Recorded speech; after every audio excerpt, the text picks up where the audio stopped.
It's that time of year when we turn up the thermostat and seal up our homes. But as we prepare our own shelters for the winter, we should think about keeping those shelters outside for those tiny creatures that are responsible for a lot of our food. We're talking about pollinators. They support our food production, they support materials production, and they support the biodiversity of our planet as a whole.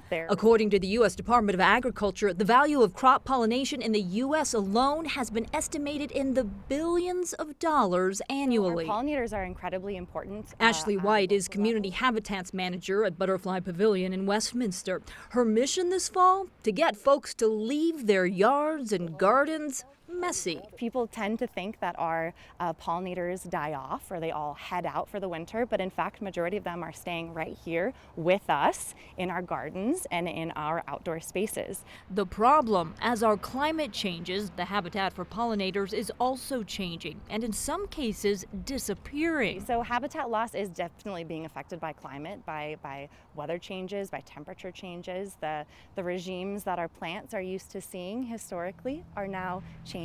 Research has shown up to 40% of pollinator species on Earth may be at risk of extinction in the coming years as a result of habitat loss, the use of harmful pesticides, and climate change.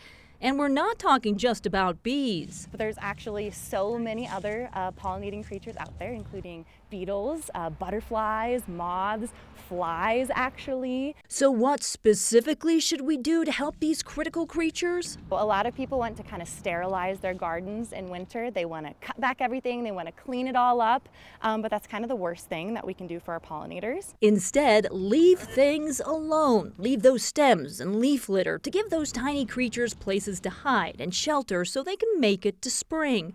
When you think about it, it's an excuse to not clean. A winter pass of sorts that will protect our pollinators.